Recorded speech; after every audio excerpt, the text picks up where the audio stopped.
Drop Duchy is a roguelite that combines the intense, visual puzzle solving of Tetris with the thoughtful strategy of a deck builder.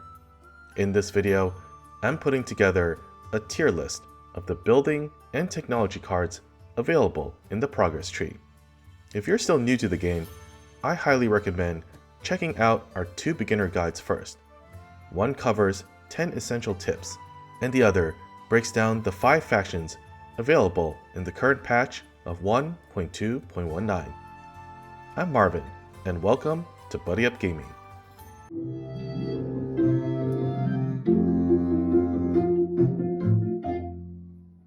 Before we jump in, let's quickly go over the rating scale. A card rated 1 doesn't provide enough value and should almost always be banished from your progress tree. A rating of 2 means the card is either difficult to use or only provides a minor benefit. Cards rated 3 tend to have strong effects, but usually require some setup. A rating of 4 means the card provides consistent value across most strategies. And finally, a rating of 5 means the card is overpowered and should almost always be drafted. These ratings are based on my experience playing Drop Duchy from normal through nightmare difficulty. Even with over 100 hours in the game, I'm sure there are still strategies I haven't discovered. So, if you found a way to make a lower rated card shine, feel free to share it in the comments. With that, let's start with the building cards, beginning at the bottom of the progress tree.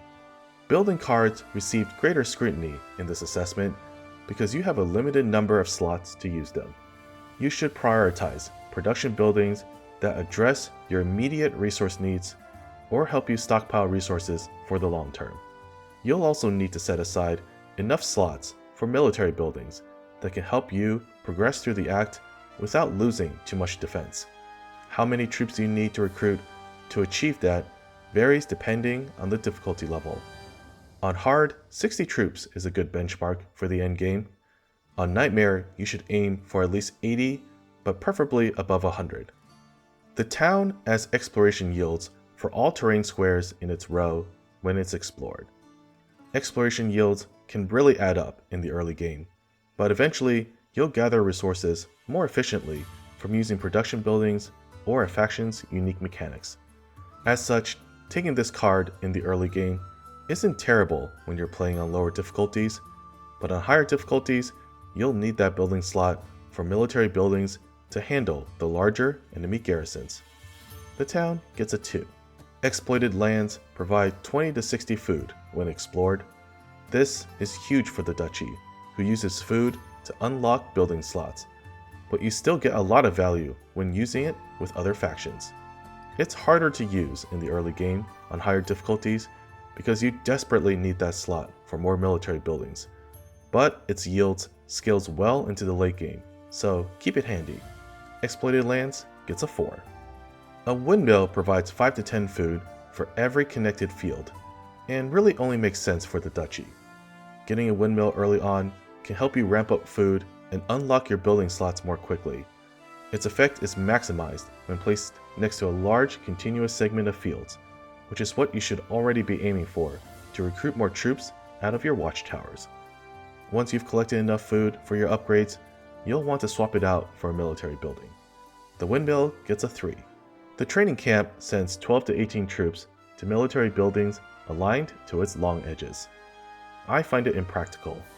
Maximizing the yields of your other military buildings already constrains where you can place your remaining buildings. Finding a spot where you could align multiple allied military buildings seems highly unlikely. You'll more likely have to sacrifice the yields of your other buildings to create those alignments. Worse, the building itself doesn't have a garrison, further reducing its value.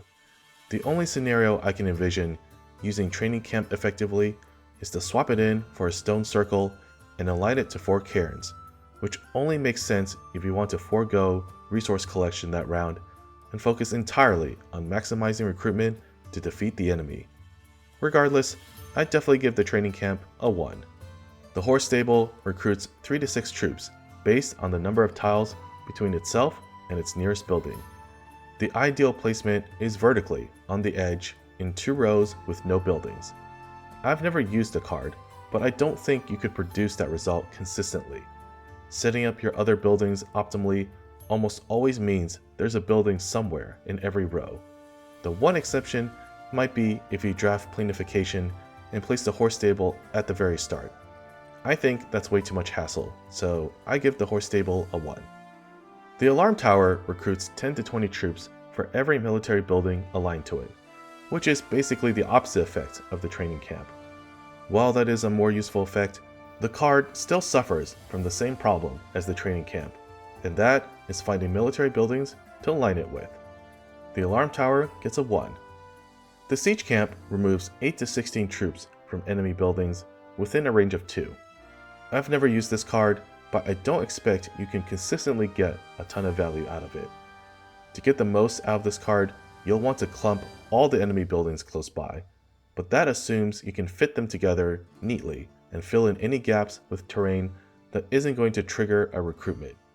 If at the start of the round you're presented with enemy buildings you know you can place close together, then go ahead and slot in your siege camp, but otherwise I wouldn't use it. I'd give the siege camp a 2. The military hospital recruits troops based on the amount of missing defense. In the past, this card absolutely dominated runs, as upgrading it to level 3 tripled the number of troops recruited. Alas, as of patch 1.2.19, the maximum number of troops it can recruit is capped per level, starting at 30 for level 1, 50 at level 2, and finally 80 at level 3. While it's not quite the behemoth it used to be, Military Hospital is still a great card to draft, especially on harder difficulties. I give it a 4. The tax office generates 15 to 35 gold for every aligned building and suffers the same fate as the alarm tower.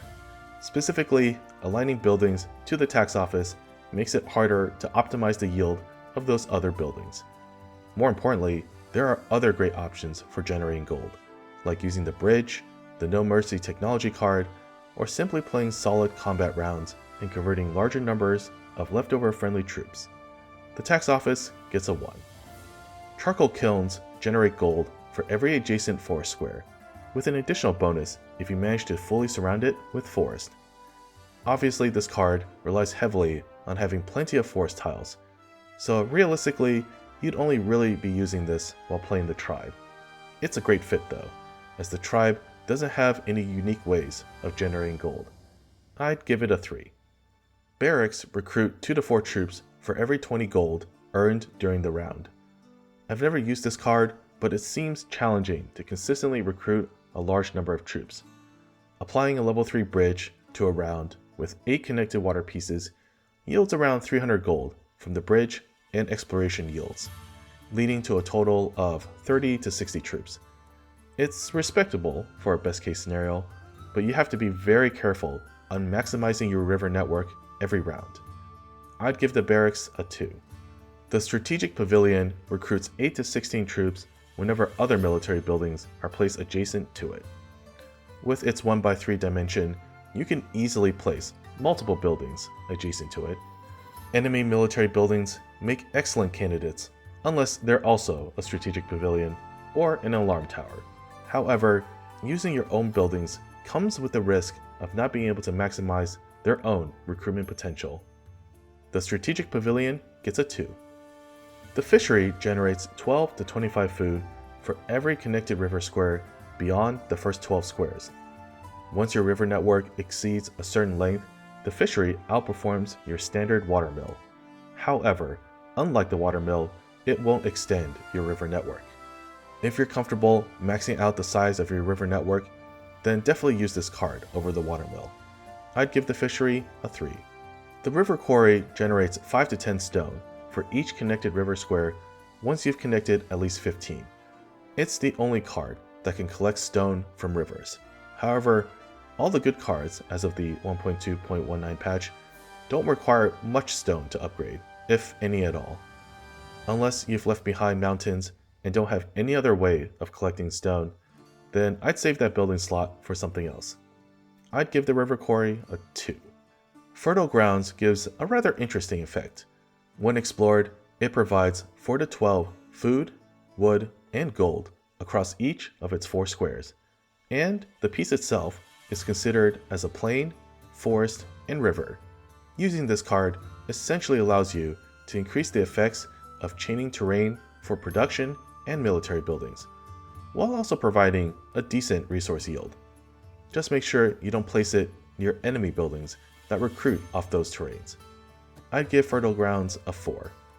The Provisions Convoy will remove 10 to 20% of the total food collected during the round and recruit that many troops.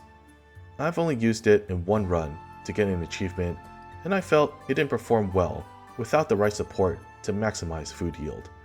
You'll obviously want to keep planes throughout your run, but you'll also need to supplement food collection using buildings like exploited lands, market, watermills, or cards that create and explore fields.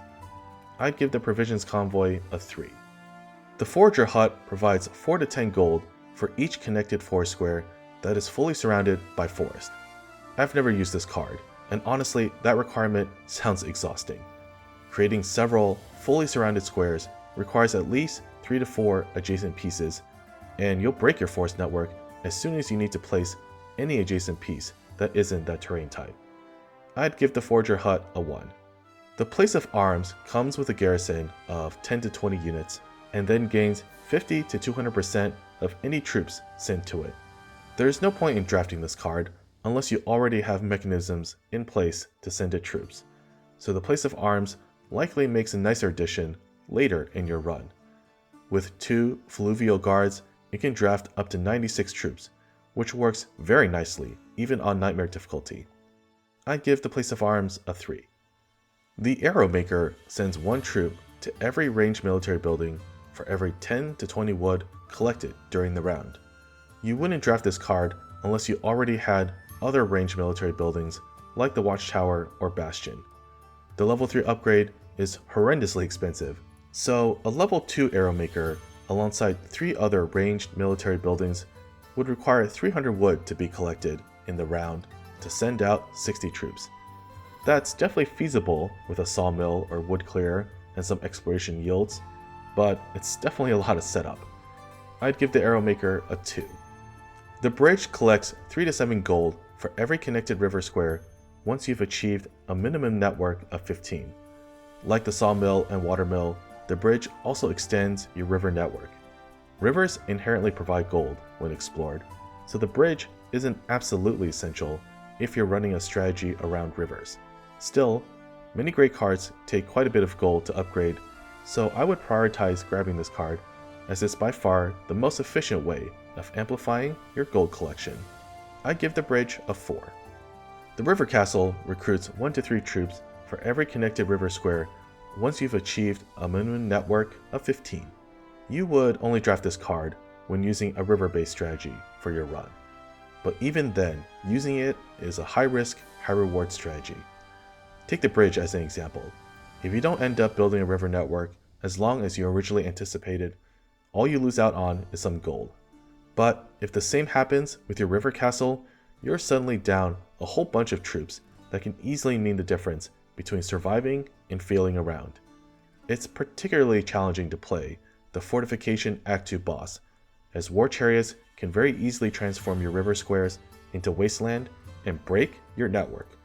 Still, when you're able to max out your river networks consistently and choose rounds where at least 40 to 50% of the terrain is river, this card absolutely sings, drafting well over 100 troops at max level.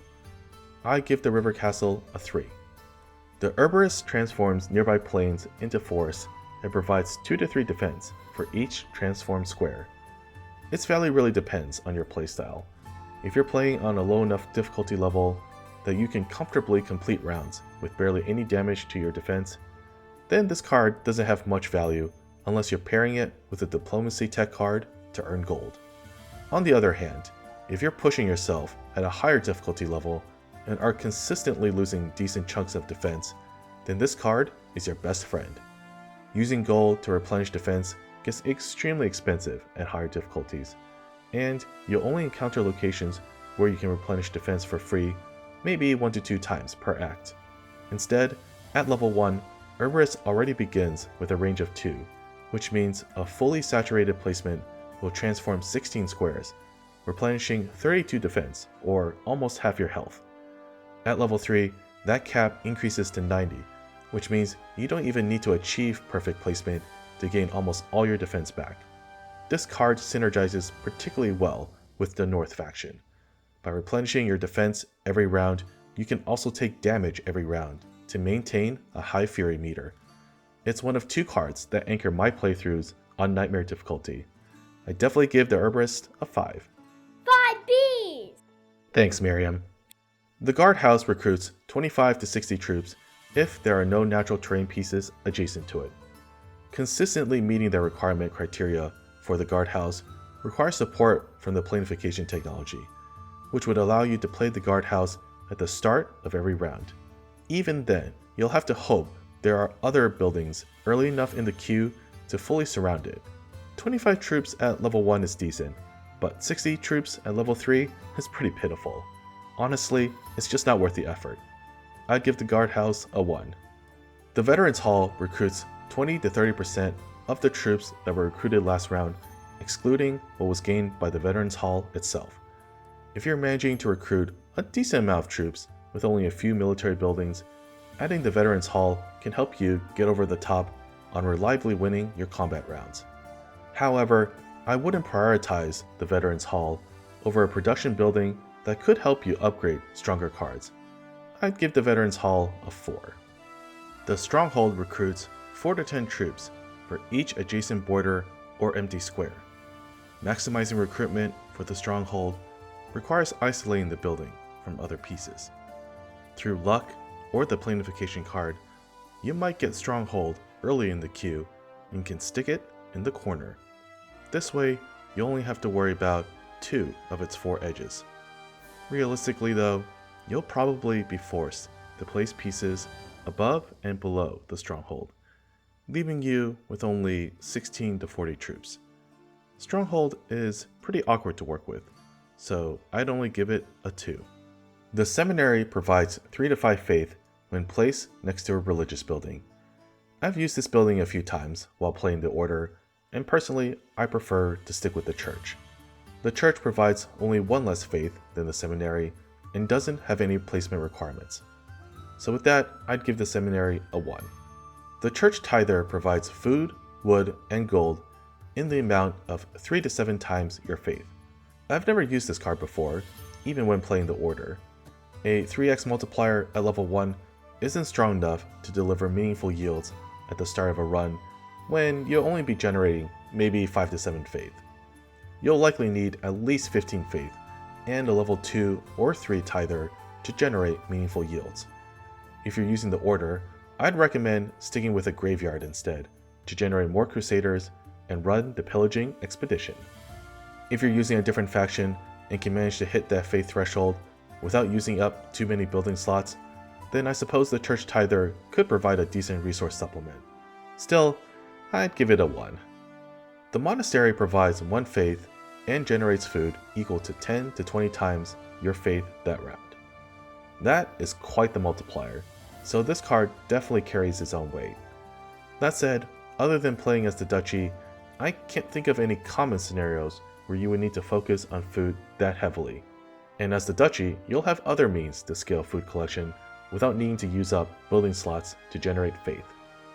If you run a faith strategy with the Duchy using the Daily Bread technology, then the food collected could definitely amp up recruitment for the Provisions Convoy military building.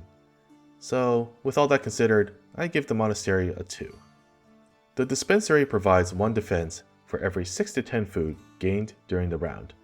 This is one of the few cards that generates defense, which is fantastic, but it's held back by the fact that exploration gains alone won't be enough to generate much defense. You'll need additional support scaling your food collection, whether that's using the Exploited Lands building or using the Duchy's unique mechanics with fields. I'd give the Dispensary a 3.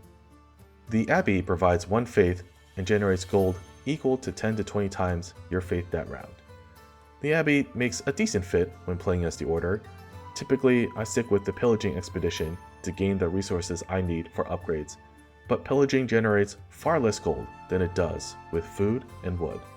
The Abbey can be used to supplement that gold collection and help you upgrade cards like the Thieves Hideout or Erudition faster. I give the Abbey a 3.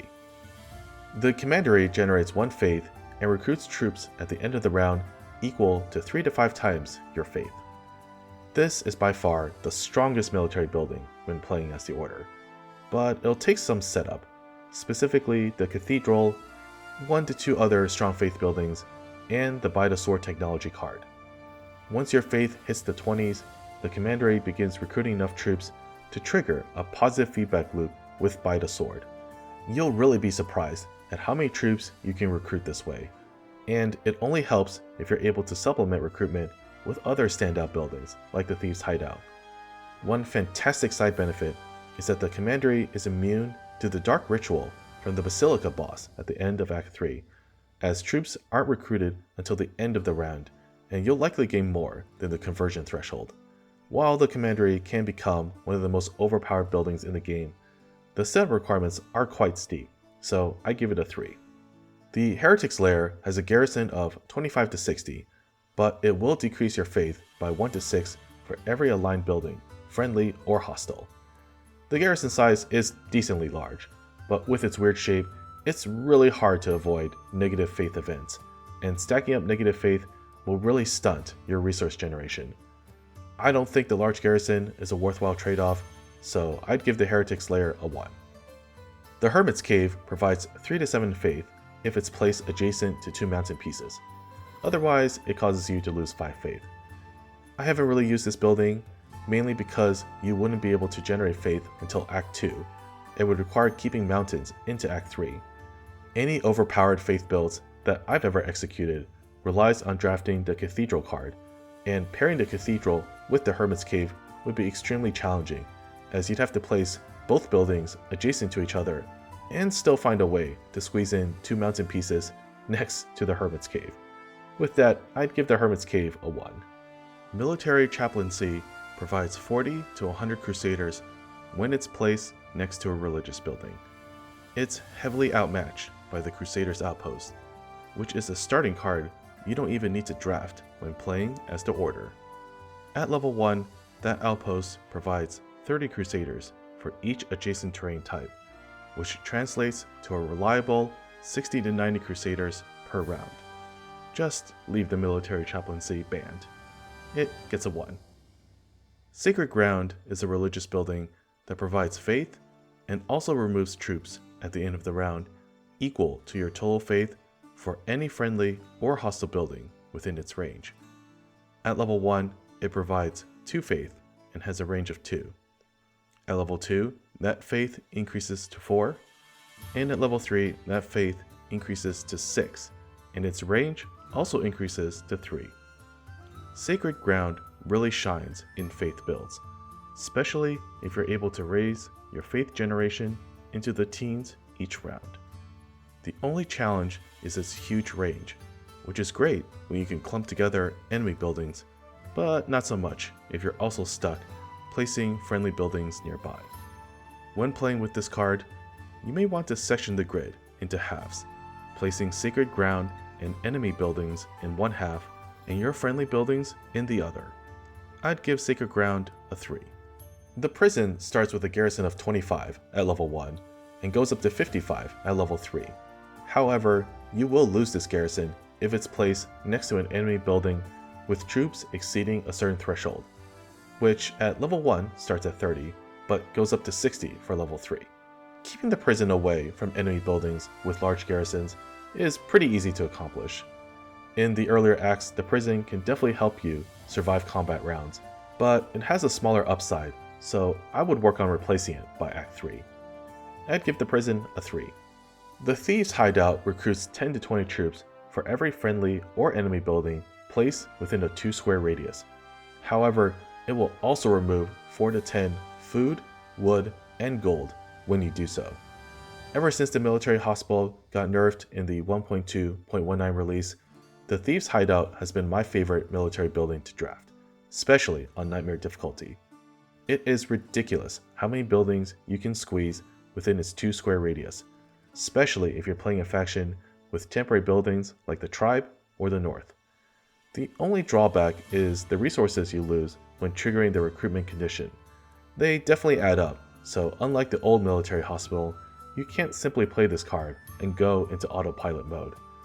Using the Thieves Hideout effectively over the course of an entire run requires that you also focus on scaling up your resource collection so that even with the resources you lose, you'll still gather enough to upgrade key buildings.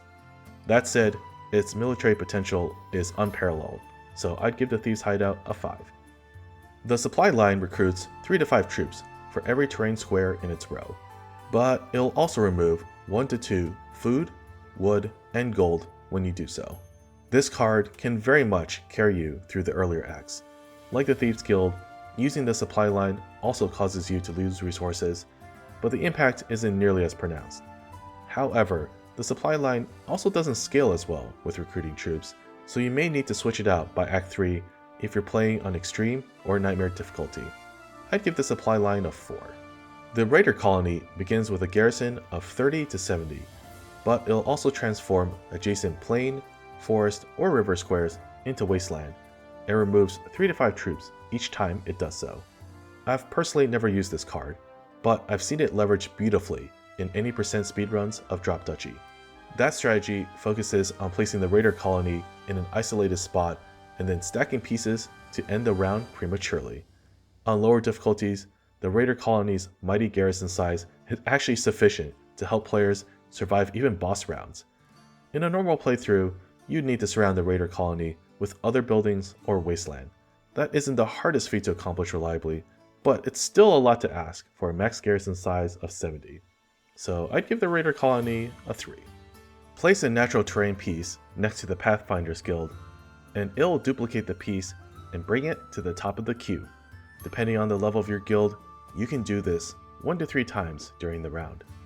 Personally, I've never used this card, but I have read of one unique strategy where you can use the guild to duplicate long pieces and then stack them up to cover the conversion squares in the Basilica boss fight. That sounds pretty neat, but generally I don't think the opportunity to duplicate 1 to 3 terrain pieces of a specific shape is worth the trade-off of a building slot. I'd give the Pathfinders Guild a 1. The Royal Garden is a noble building that generates 8 to 24 food, wood, and gold per square when it's explored. The Royal Garden works similarly to exploited lands, except that as a noble building, it will also spawn terrain squares on its edges. You can gain quite a lot of resources exploring it, but personally, I'm not a fan of its S shape, especially since it also spawns terrain into its neighboring squares. I'd give the Royal Garden a 3. The Jousting Ground is a noble building and recruits 2 to 6 troops for every square added by noble buildings. Additionally, it's the only building in the game that cannot be rotated. Honestly, the benefit isn't nearly worth the trouble of squeezing this building onto the grid. At level 3, you'd need at least 2 other noble buildings for the Jousting Ground to break 100 recruitment, which requires some luck with your card draws. If you have those buildings though, then the Jousting Ground can make a nice addition, provided you can spend the resources to fully upgrade it. I'd give the Jousting Ground a 2. The Manor is a noble building that will explore all squares in range 3 times, with that range extending from 1 to 3 depending on its level. With the exception of the Royal Garden and Exploited Lands cards, there aren't any squares worth exploring multiple times. If you can comfortably dedicate the building slots for those cards, then using the Manor can accelerate resource gain for those final upgrades you need to close out a run. Just be sure you have enough resources already to upgrade it to level 3, as its noble status makes it harder to place adjacent to your desired targets. I'd give the Manor a 2. At the end of the round, the Blacksmith will copy the gains of 1 to 3 adjacent buildings chosen at random. These gains can be troops from adjacent military buildings, food, wood, gold, or stone resources, and even faith or defense. The Blacksmith is easily the most overpowered card in the current 1.2.19 version, amplifying the effects of your best cards and turning any solid deck into an absolute beast. Placing a Blacksmith next to your Belfry doubles your citizen generation each round, allowing you to upgrade the Belfry to level 10 sooner and creating an unstoppable military force once you've chosen that final level 10 upgrade. Alternatively, when playing as the Order, You can place the belfry next to your graveyard, greatly accelerating Crusader generation that in turn can be used to pillage resources for card upgrades. The possibilities are endless. Definitely give the Blacksmith a 5. The Cathedral generates 1 to 5 faith, but also doubles the faith gained by any adjacent building. This is the most critical card to draft in any faith-based build, especially if you're playing as the Order. Without the Cathedral, you'd be lucky to break 20 faith in one round. But with the Cathedral and supporting cards like Buy the Sword, you can top 30 faith without breaking a sweat. Its 2x2 dimensions provide plenty of room for placing religious buildings adjacent to it. Definitely give the Cathedral a 5. The Monument is a noble building that sends 15 to 30 troops to friendly or enemy military buildings within a range of 2 to 3 squares. The Monument is a much more effective version of what the Training Grounds aims to achieve. Clustering several military buildings within a 2 to 3 range is much easier to pull off than aligning them to one row or column. That said, this also means it's easier to accidentally place an enemy building within range as well. That drawback can be pretty significant, so unless you have a reliable way to avoid enemy buildings while supporting your own friendly buildings, I'd avoid using this card. I'd give the Monument a 3. Our final building card is the Wonder. It's a unique card that doesn't provide any effects, but rather upgrades based on the resources gained during a round. When the Wonder is upgraded to level 5, you automatically win the run regardless of where you are in the act. I'll put together a guide on winning a run with the Wonder, but for the purposes of this tier list, it doesn't get a rating.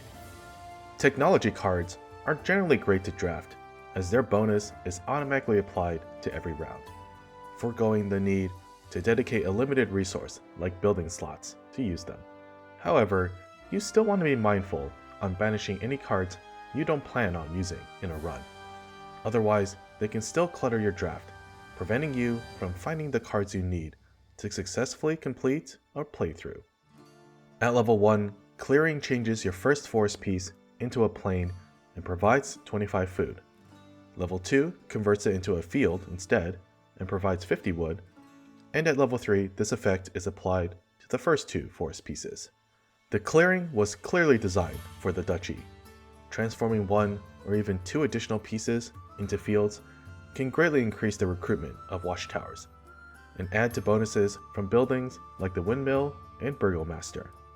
The wood yield it provides more than makes up for any exploration gains lost out from having one less forest piece. Overall, clearing is an excellent card if you're playing as the Duchy, and at level 1 is also fine to grab for the other factions. I'd give clearing a 4. Terraformers kicks in when you transform a piece of terrain and provides 4 to 8 exploration gains for each square. This is a nice card to include whenever you're running a building or faction that transforms tiles on the grid, like the downtown building from the Republic or the Herborist for replenishing defense. The gains are modest, but over time, using Terraformers might let you squeeze out an important upgrade a little bit sooner. I'd give Terraformers a 3. Land expansion kicks in during a transformation action and will transform an additional adjacent plain or forest piece. Land expansion can help you add a few additional squares to your city when placing the downtown building, or you could replenish several additional defense points when placing an Herborist. Given that you don't really even need to do anything differently to benefit from this card, I'd give Land Expansion a 3. Optimizer increases the multi-row exploration bonus by 1 to 3. It provides a nice bump to your exploration yields, provided you can trigger the multi-row bonus consistently. There's really no downside to taking this card, other than potentially missing out on something better. I'd give Optimizer a 4. Lucky Finds provides a 20 to 40% chance of doubling your yields each time you explore a terrain square. Considering that exploration occurs per square, this effect will kick in more often than you think. Using Lucky Finds provides a nice resource bump, and if you happen to be rolling in gold, then it's even worth investing in its level 2 and 3 upgrades. I'd give Lucky Finds a 4. With Cartographers, at the end of the round you can explore rows that aren't fully completed, but you won't trigger the multi-row bonus when doing so. At level 1, this includes any row with only one missing square. By level 3, this benefit extends to any row with up to 3 missing squares. Personally, I think Cartographers is the best exploration technology card. Playing rounds with the goal of optimizing friendly and enemy building placement often leads to situations where you can't complete a row, and using Cartographers ensures you'll at least gain some resources for your efforts. I found it particularly useful when playing as the Republic, as I'd often create gaps while trying to maintain the connectivity of my city.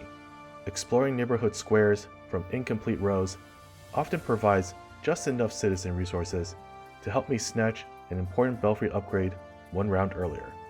I'd give Cartographers a 5. With Diplomacy, anytime you gain defense while at max defense, this card awards 3 to 7 gold. In order to gain any real value out of this card, you'll need to draft it alongside another card that can help you replenish defense, such as the Herborist or Dispensary. Even then, the effect doesn't trigger often enough to be meaningful unless you're regularly losing and replenishing defense. With that in mind, I draft this card only while playing as the North, since you're incentivized to take damage to your defense in order to build Fury. More generally, you could use Diplomacy on harder difficulties where you'll be more likely to take damage. But in that case, I'd only draft it if you've already locked down the main cards for your build. I'd give Diplomacy a 3. Fresh Troops kicks in during a round and spends any gold earned to automatically replenish your defense at the usual cost of 10 gold for 1 defense point. This benefit is capped at 10 defense at level 1, 20 defense at level 2, and has no cap at level 3. Its value really depends on how often you expect to lose defense, and also whether you can generate enough gold during a round to benefit from its effect. If you're not under pressure to replenish your defense to survive the upcoming rounds, you might be better off using that gold for important upgrades and waiting until you reach a location like the port to replenish your defense. I'd give Fresh Troops a 3. Ridgeways will replace 1 to 3 random terrain pieces with a 1x4 long-shaped piece of the same terrain type. I'll admit, there are definitely times I wish I had a long piece to squeeze into a gap. Oftentimes, I'll utilize Corvus to change the shape of a piece, and I'll literally cycle through every upcoming piece to see if Corvus changes it to a long shape just so I can fill in one annoying gap. That said, long-shaped pieces are also the most annoying piece to place if you don't have a need for it, and I think that situation occurs more often. I think using Ridgeways can be viable when playing as the tribe, as their unique star chart technology card enables more frequent constellation usage that you can then leverage to change ill-timed long-shaped pieces. I'd give Ridgeways a 2. Regulars increases garrison size by 1 to 3 for every mercenary hired during the run. Mercenaries can come in clutch when you're playing at hard difficulties and had bad luck drafting a solid military building. But generally speaking, you should be saving those resources to upgrade your cards. Even if you could manage the resource drain from hiring mercenaries on a regular basis, increasing garrison size by only 1 to 3 troops per hire is just pitiful. Regulars definitely gets a 1. Compensation awards 4 to 9 food, wood, and gold for every temporary building in your hand. Temporary buildings are ones that aren't included in your deck as buildings. Mercenaries count, but so do the cairns from the tribe, as well as the depots from the north. Adding this card when playing those factions can provide a minor resource boost every round, but it's nothing to write home about. I'd give compensation a 2. At level 1, the planification card moves the first building you've selected for the round to the beginning of the queue. That benefit extends to your first 3 buildings when it's fully upgraded to level 3. I can only think of a few scenarios where forcing specific buildings to the top of the queue drastically changes the outcome of the round. The most obvious one is the Crac de Chevalier from the Order. If you've ever played the Order, then you can probably appreciate just how aggravating it can be to build a large terrain network and place your Crac de Chevalier adjacent to it without having that building touch any other pieces. Depending on where your Crac de Chevalier falls in the queue, sometimes it's literally impossible to maximize its output. Having this building come first in line greatly simplifies this exercise, as you can tuck it away in the bottom corner and funnel any undesirable pieces to the other parts of the grid. More generally, upgrading planification to level 2 can be helpful if you place a blacksmith and your strongest military building in your first 2 slots. assuming that doing so won't compromise your ability to recruit troops for that building. An easy case is pairing the Blacksmith with the Republic's Belfry. Doing so doubles your citizen collection, accelerating Belfry upgrades, and eventually the Blacksmith will also duplicate the massive amount of troops the Belfry recruits once it reaches level 10. I'd give Planification a 3. Strength in numbers kicks in during the end of round combat phase. Every time you merge groups of the same type, it will increase your army size by 7 to 15 troops.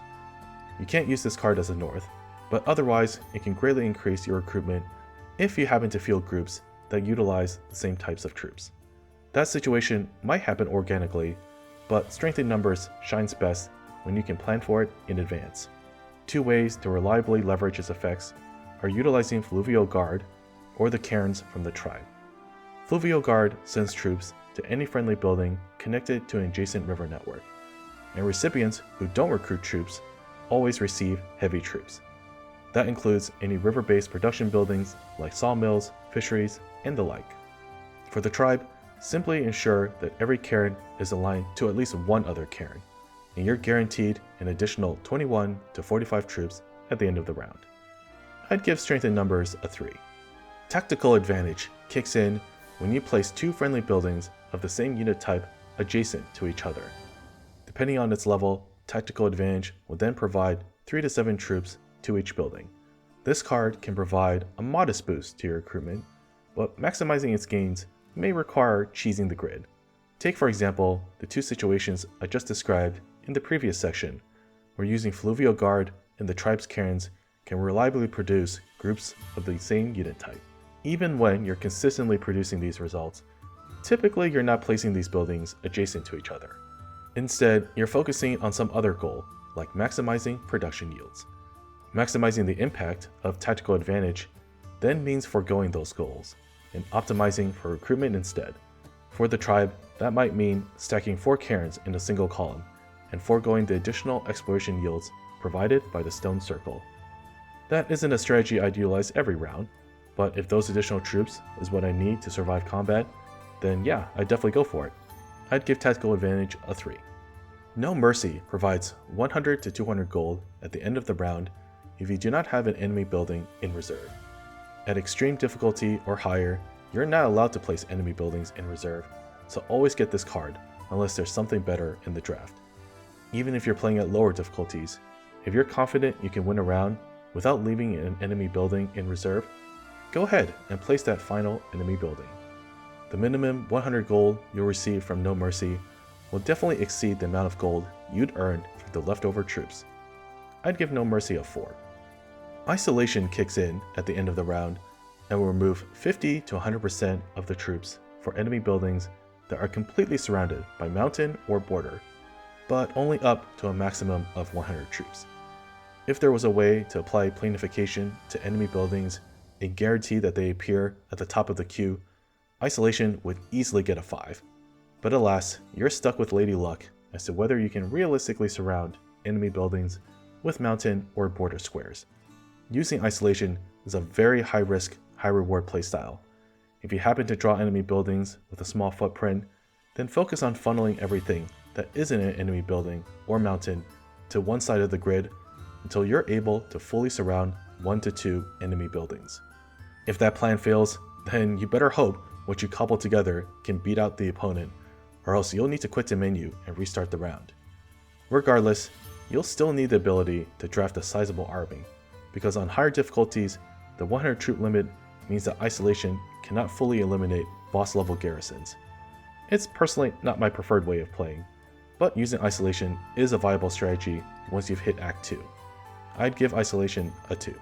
Once you've drafted Spy Network, selling the card removes 20 to 40% of the garrison from the next location, excluding bosses. If Spy Network comes up in a draft and you don't have any better options to select, then go for it and treat yourself to an easier battle next round. It's that simple. I'd give Spy Network a 4. With From the Sea, any river squares placed along the grid border gain 5 to 15 additional gold when explored. That's quite a hefty amount if you can surround the border of your grid with river tiles, but that's difficult to pull off consistently. That's why From the Sea works best when paired with Canal, which guarantees that you start each round with 2 to 4 river pieces. I'd give From the Sea a 3. With Moat, any friendly military buildings surrounded by river or border squares recruit an additional 15 to 45 troops. While that number is quite substantial, you'll only want to apply this strategy to military buildings whose recruitment algorithm isn't impacted by the building being surrounded by river or border. The river castle, alarm tower, supply line, and prison all make excellent candidates. Of course, surrounding a military building with river or border can be pretty hard to pull off consistently, so you should also draft planification or canal to ensure you're getting the desired pieces at the start of the queue. I'd give Moat a 3. Canal moves 2 to 4 river pieces to the beginning of your queue, however, there isn't any meaningful benefit of doing so unless you're also using the From the Sea technology card, which grants additional gold when rivers are placed along the grid border. I'd give Canal a 3. With Erudition, at the end of every round, you'll have a 4th card to select from the draft, with the level of Erudition determining the level of this 4th selection. Adding a 4th selection to your draft greatly increases the odds that you'll find the cards you need to complete your build. So add Erudition as soon as possible, especially if you're fortunate enough to visit a university early in Act 1. I'd give Erudition a 5. After acquiring Shady Deal, you can sell the card to gain 30 to 100% of the gold you have stockpiled at the cost of losing your current food, wood, and stone stockpile. I've never played this card, but I honestly can't think of a situation where you would need gold at the cost of all your other resources. There are a few cards, like Planification, that only require gold to upgrade, but none of them would make or break your run. I'd give Shady Deal a 1. With Blessing, you'll gain 1 to 3 defense at the end of the round for every faith. For faith-based builds, Blessing is a nice card to add to keep your defense topped off. However, you'll need to find a way to scale your faith production by Act 3 if you aren't able to draft military buildings that can handle the larger garrisons. I'd give Blessing a 3. Daily Bread provides 1 faith for every 4 to 8 field explored during the round. This card is tailor-made for the Duchy. If you can convert a large percentage of your grid into fields, and even draft a few other religious cards, Daily Bread can very easily get your faith into the teens, greatly amplifying your yields. I'd give Daily Bread a 3. With Fanaticism, you have the possibility to convert a random enemy group into a friendly group. At level 1, this occurs if the enemy group's garrison is less than your faith plus 10. By level 3, that threshold increases to your faith plus 30. Fanaticism can help you breeze through combat rounds on easier difficulties, where enemy garrison sizes are smaller. On harder difficulties, the amount of faith you would need to convert an enemy group is so high that if you did manage to achieve that faith, you should be leveraging it with the Commandery to raise ridiculously large armies that obliterate everything. At that point, converting an enemy group is just icing on the cake. I'd give Fanaticism a 3. Tithe provides 5 to 15 gold for every point of faith. This is an excellent card to use in a faith-based build, particularly if you're using the Order faction. The Order features a unique pillaging expedition where you can spend Crusaders to gain a random amount of food, wood, stone, and gold. The amount of food and wood you receive from pillaging is a lot greater than gold, but sometimes you'll need more gold to upgrade your key cards. Other factions can gain gold from friendly troops left over in battle, but for the Order, those troops are actually converted into Crusaders instead. Tithe can easily supplement your gold income, and unlike the Abbey, you don't have to dedicate a building slot to benefit from it. I'd give Tithe a 4. Recluse Monk provides 3 to 7 defense for every mountain piece placed adjacent to a religious building. Recluse Monk can help keep your defense topped off when you're running a religious build.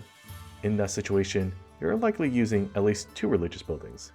If you can place at least 2 mountain pieces adjacent to those buildings, you can very easily replenish at least a 4th of your defense.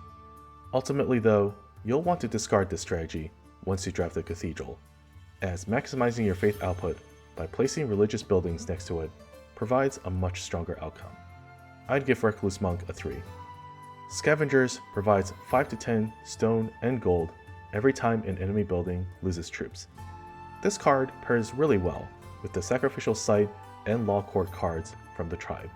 and doesn't require you to modify your strategy of siphoning troops from enemy groups. If you can connect a force network to every enemy building and your sacrificial site, as well as keep all those enemy buildings within the Cairn area, you can trigger Scavenger 6 to 8 times, delivering a hefty 80 stone and gold bonus. I'd give Scavengers a 3. Conscription kicks in at the end of the round and will add troops to a random friendly group at the cost of some defense. At level 1, you'll lose 10 defense in exchange for 20 additional troops. By level 3, you'll lose 20 defense in exchange for 40 additional troops. Conscription synergizes really well with the Norse Fury mechanic, as the defense you'll lose contributes to Fury, and the additional troops can be assigned to plunder resources or attack enemy groups. If you're playing as a different faction, don't use Conscription unless you're worried you won't have enough troops to win the round. If you're already cleanly winning fights without the additional troops, replenishing that lost defense is going to end up costing you more. I'd give Conscription a 3. With Divine Right, you'll gain 1 to 3 faith for every noble building place. This card works best when you have plenty of noble buildings to trigger its effect. The faith generated increases resource collection, especially if your noble buildings include a royal garden paired with a manor. I'd give Divine Right a 3. Chivalry only applies when noble buildings are in play. Noble buildings have an inherent trait of spawning terrain tiles on its adjacent edges when they're placed, assuming of course that square is free. With Chivalry, if a terrain tile is supposed to spawn on a square that is already occupied by an enemy military building, that enemy group will lose 3 to 7 troops. Noble buildings generally don't recruit as many troops as some of the other military buildings on our list, so Chivalry can help you win fights more cleanly. You'll just have to avoid enemy buildings that recruit off building alignments or adjacencies, like the Strategic Pavilion or Alarm Tower. I'd give Chivalry a 2. Before we wrap up, I want to highlight that fully unlocking the progress tree takes time. You'll earn crowns by completing missions, some of which happen naturally, while others require deliberate planning. Early on, I strongly recommend prioritizing the central trunk of the progress tree. Unlocking new mechanics, locations, and factions adds far more value than chasing individual cards. Once you reach the Fortune Teller, you can start targeting specific cards, like Thieves Hideout, Blacksmith, and Strength in Numbers. Drop Duchy features a wealth of possibilities when combining unique faction mechanics with the buildings and technologies available in the progress tree. While this tier list mostly reflects my personal experience, I highly encourage you to experiment. Trying new builds and discovering unexpected synergies is where the game really shines. I hope this guide helps jumpstart your own journey into Drop Duchy. If you're interested in seeing how these cards play out in a real run, be sure to check out our upcoming playthrough videos, where I'll walk through how I prepare and play each faction. As always, if you enjoyed this video, please leave a like and subscribe to Buddy Up Gaming for more family-friendly reviews, guides, and other gaming content. Take care out there.